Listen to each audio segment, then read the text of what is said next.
જો સુધી ખોરિયામાં પ્રાણ રે તો સુધી દેવીઓનો લાડ કરવો છે.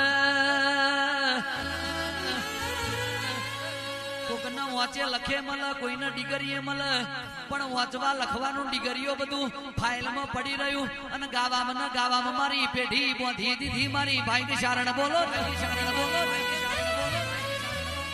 સુર જાનું ના, સંગીત જાનું ના, બારોટ ન ચારણનું પાછળનું સયું હોય તો સુરમાં રોવ, પણ મને તો સુરની ખબર ના પડે, સંગીતની ખબર ના પડે.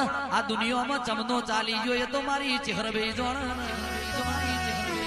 માં હિન્દી ગાયું તોય લોકોએ ગમાડ્યું, ભજન ગાયું તોય લોકોએ ગમાડ્યું, ગઝલ ગાઈ તોય લોકોએ ગમાડી, હિન્દી ગીતમાં માતાનું નામ વેડી સાચો ભાવ રજૂ કર્યો તોય લોકોએ ગમાડ્યું, ગોડું ગાયું, ઘેલું ગાયું, ડાયું ગાયું તોય દુનિયાને ગમી જોઈએ તો મારી પેલી કાબરી સવારી ચહેરનો પ્રતાપ.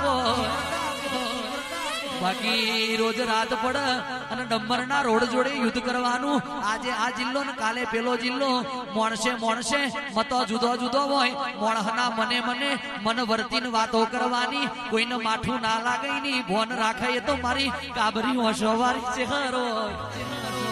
એ મારી રોડેલી માનવ વાયદો કર્યો છે કે જગતનું ગાવાનું પૂરું થાય તોથી તારા એ દીકરા ભોલું મેરાજનું ગાવાનું ચાલુ થશે.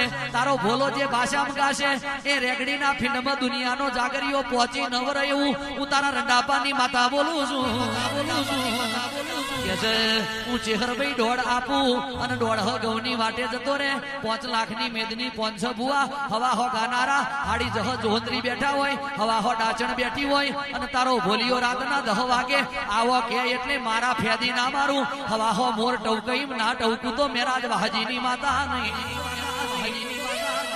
કે તારો બોલો બેસે તો ડાયરા જોમી જશે. અનુભવ થાય એટલે સભા વેરી ના મારું તો દારૂડિયણ માતા નહીં હાજ ન પાવ.